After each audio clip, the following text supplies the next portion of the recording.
The Middle East, the part of Asia that Europeans see as the middle of what they see as the East. Sort of arbitrary. Whatever. We call it the Middle East. This part of the world is literally where civilization started.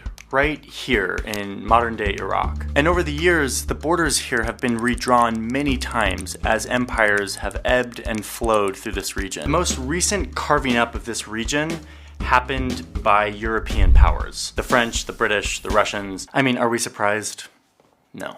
Like, of course it was the British, of course it was the French, of course it was Europeans, of course. The lines they drew didn't really take into account language or ethnicity or regional identity. They just sort of sliced it all up amongst themselves and said, these are our new regions of power in the Middle East. Eventually those European powers left, but the lines they drew stuck around and became the skeleton for what the borders look like today. And this is where our story starts. In the 1930s, here in the modern Middle East. At this point, across the ocean, there was this growing superpower that had spent the last century moving west, taking over this whole continent and beyond deep into the Pacific Ocean. We've talked about that a bit. But things were changing. The world had just fought a brutal world war that was fought with new weapons that were powered by this new important substance, oil. Germany lost that war, in part because they didn't have access to enough oil to keep up with this new style of warfare that relied a lot more on machines. The young superpower realized that access to this stuff would determine who would be powerful and who would not. So they stopped looking west for a moment and turned east, with hopes of finding the fuel they needed to build their power. The US presence in the Middle East started with one little dot, right here. But soon that dot would expand into a sprawling network of alliances, covert attacks, flows of weapons, money, and the building of innumerable bases, and eventually turning into full-on ground wars. This is how the US stole the Middle East. Ready and willing to employ all means necessary. Okay, so it's the 1930s, and the US doesn't have a significant presence in the Middle East at this point. But that's about to change, because there's a company based in California that wants to explore this vast desert for oil. 11,000 miles from San Francisco, there lies a primeval desert, a mass of drifting sand and sun-baked earth, 1/3 the size of the United States. This was sort of a risky decision for the California company because, first off, they had no idea if there was actually any oil here. They knew it would mean sinking into the desert the money of thousands of stockholders in a project that might well end in complete loss. And second off, this desert was a part of a very hardcore religious kingdom. The fact that Mecca is the source and the shrine of Islam gives Saudi Arabia a central place in the Islamic and therefore the Arab world. That was home to the holiest sites in Islam, run by a dogmatic royal family that did not like outsiders, especially non-believing Westerners. But even still, the king of the desert kingdom eventually gives the California company permission to explore almost 1 million square kilometers of this desert looking for oil. And after a few years, the bet paid off, and on March 3rd, 1938, in this little patch of coastal desert, they struck gold. Well, actually they struck oil, but it might as well have been gold.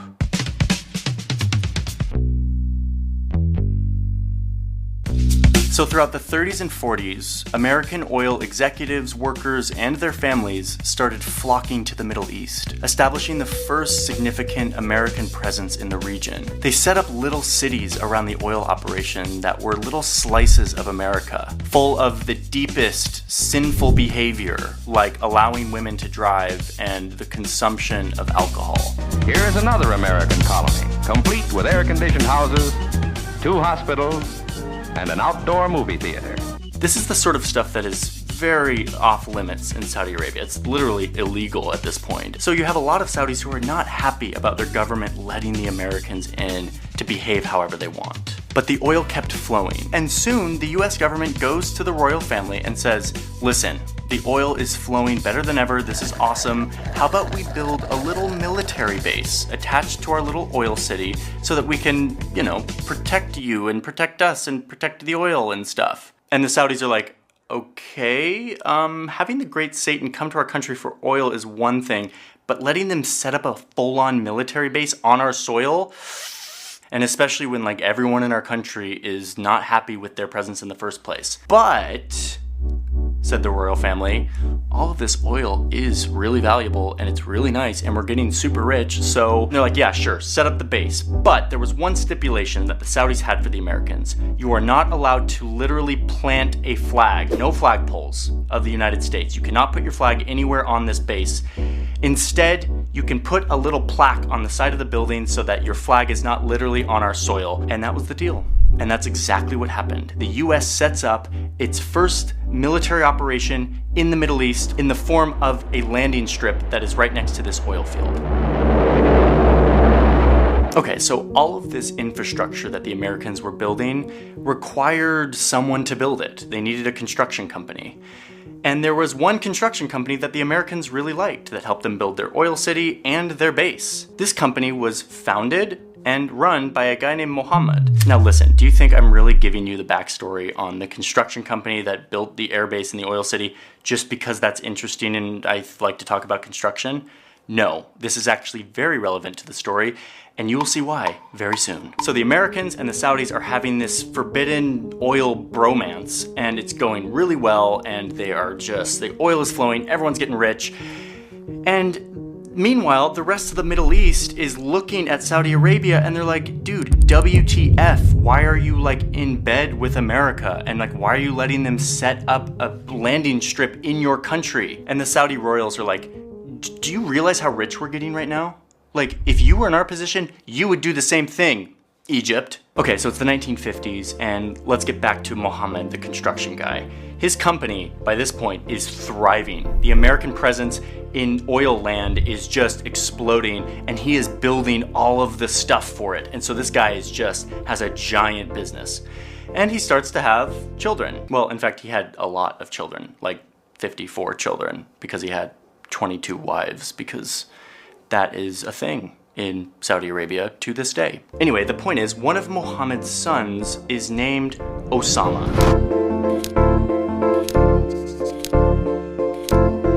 I told you this was going to be relevant. Okay, a reminder that Saudi Arabia is not the entire Middle East. So, I'm going to leave the Osama bin Laden cliffhanger for a moment to tell you what else was going on in the Middle East at this time. Remember that it was the hunt for oil that brought the US to Saudi Arabia originally.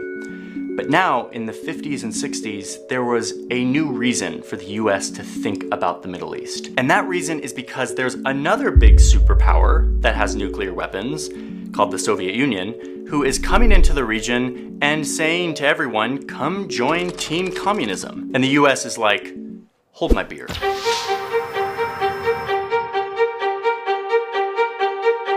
So in addition to oil, the US is now involved in trying to not let the Soviet Union have any power in this region. Over in Iran, there was a democratically elected leader that the US didn't like. They thought he was maybe a little too friendly with the Soviet Union. So they worked together with the British to literally overthrow the government of Iran so that they could install a dictatorial leader that was more friendly to the United States. Little side note here, the airport that I fly out of here in DC is named after the guy who gave the go-ahead for this coup in Iran, John Foster Dulles. So I'm reminded of the whole Iran thing every time I fly. So the US has its oil thing, it's now involved in trying to prop up a dictator in Iran. There's another big thing happening that brings the US into the region, which is that the newly declared state of Israel is starting to piss off its neighbors and starting to look to the US for support. And the US gladly offers it, seeing Israel as a friendly nation in the region that could be a big proponent of US interests. So the US starts to fund Israel with tons of money and fighter jets and all of these things to help them fight their wars against their Arab neighbors. There was a debate happening in the United States on whether or not they should actually do all of this to support Israel so intensely, because they knew if they did, they were going to piss off all of the neighbors in the Middle East. And all of the neighbors are the ones who had the oil. In the end, the US did decide to support Israel. And with that came a major backlash from all of these oil-producing countries in the neighborhood. It is a crisis of such proportion that we probably haven't even begun to grasp it yet as far as the country is concerned. Scenes like this are becoming all too common on both sides of the Atlantic. But for America, they are more ominous. They tell the Arabs that their oil weapon is wounding America, the country that supports and supplies their enemy Israel. Eventually, this backlash against supporting Israel kind of calmed down. There was some peace talks. And anyway, let's get back to Mohammed, the construction guy, and his son Osama, because this is where it really starts to heat up. And it is this world of religious authority and deeply rooted traditions that is now being challenged by the wealth of oil and the Western invasion it has brought.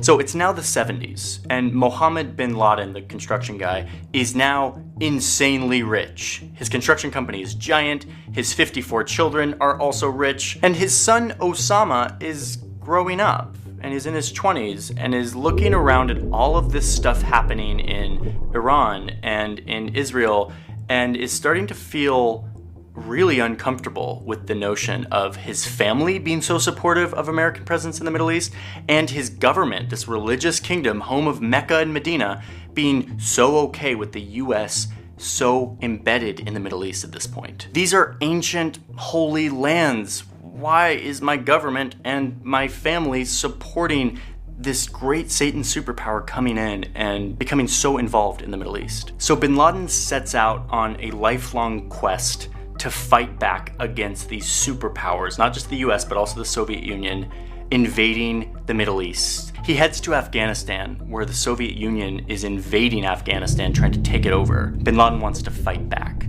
By the way, the same year, in Iran, that dictator that the US put in gets overthrown in a giant religious revolution that gets rid of the old dictator that the US liked and puts in a religious government headed by this guy, Ayatollah Khomeini.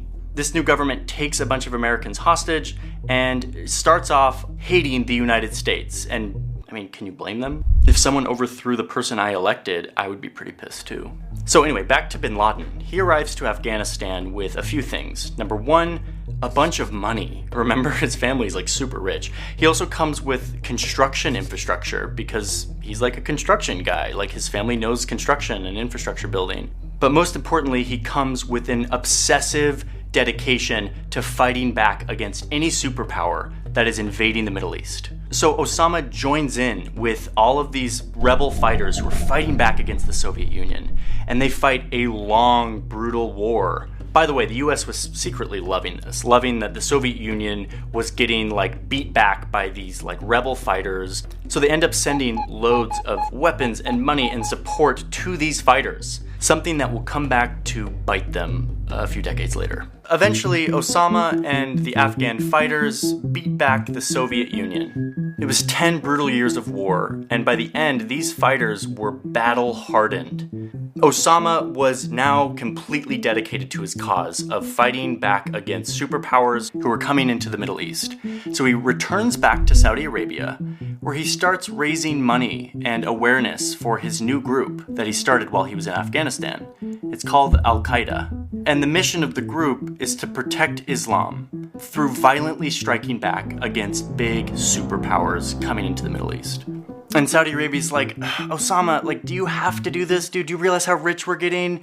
Like, Saudi princes are living on yachts in the south of France and, like, flying in their private jets. And they're like, dude, chill. Like, it's fine. We get it. We don't like the United States. But, like, can you, like, maybe chill?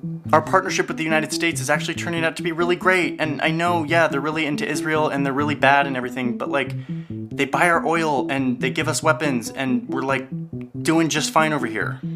Osama doesn't chill, and the Saudi government eventually takes away his passport, not letting him leave, and told him to hush up with all the anti-American holy war talk. So Osama finds another plan to maybe win back the heart of the royals.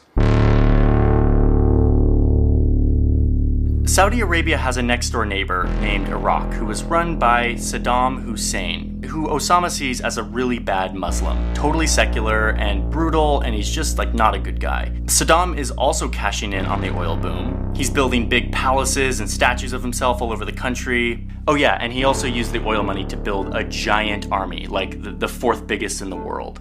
With this massive army, Saddam decided that he could maybe multiply his oil reserves if he popped down to invade this little tiny country of Kuwait, where there's also loads of oil. This sort of freaked the Saudis out. If Saddam, with his giant army, could grab Kuwait, what would stop him from marching right across this desert into Saudi Arabia? So there's this moment that it's like the moment of infamy of this whole thing, where Osama goes to the Saudis and he says, I volunteer as tribute.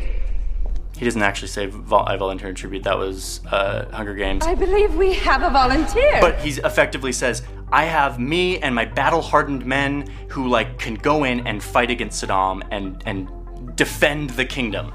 And the Saudis are like, no, we're not gonna let this ragtag group of rebel fighters fight off the fourth largest army in the world. And Osama's like, well, we beat the Soviets. They're a big army with nuclear weapons and everything. And the Saudis are like, yeah, because you hid in the hills in caves in Afghanistan. Prince Sultan literally told bin Laden verbatim, quote, there are no caves in Kuwait. And then he asks them, what will you do when he lobs the missiles at you with chemical and biological weapons? Osama's response, we will fight them with our faith. And the Saudis are like, awkward? Sorry, dude, Instead, the king met with somebody else that he thought would make a much better fit than bin Laden and his faith fighters. Dick Cheney had flown to Saudi Arabia the day after Saddam had invaded Kuwait. At this point, the bromance between the US and Saudi Arabia had cooled a little bit, as Saudi had gotten more and more flack for being in bed with the US. But even despite this, he told Cheney to come with as much force and as quickly as he could. And that is exactly what Dick Cheney did. Ready and willing to employ all means necessary. The US went insane here. They recruited 37 other countries, and then they sent more firepower in terms of ships and bombers and troops and all this stuff than you and I could ever imagine. It was insanity. And they totally crushed Saddam. Within a few weeks, they had pushed Saddam back and completely won over the hearts of the royals. The bromance is back in business. So now you have these Saudis that are beaming at the Americans for helping them fight off Saddam. And you have a bunch of bases that the US set up to mount this attack. Way more than before. The US came with all of this firepower and manpower and bases and artillery, and then they just sort of never left. Something that really pissed off a lot of Saudis who were very uncomfortable with US presence to begin with. But the guy who was most pissed off than anyone in the Middle East at this point? Osama bin Laden, who had not only been rejected by his own country, but then who got chosen instead? But the great Satan, the United States, a power that Osama had built his entire life fighting against.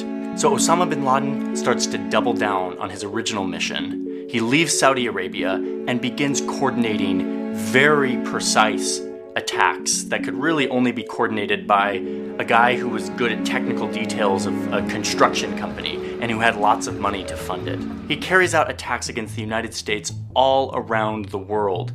And by the late 90s, he starts planning the attack that would change our world forever. We're setting up an ad hoc.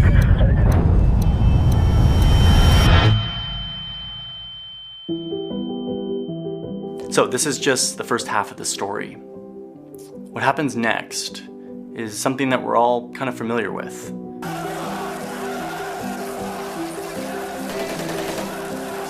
In fact, I think we're all still kind of processing the US presence in the Middle East today and how that all went down. But it deserves taking a look at, and I'm not going to do that right now. I want to make a separate video for Iraq and Afghanistan and Israel and Iran and dive into each of these cases to show how the US presence in the Middle East is not just about oil.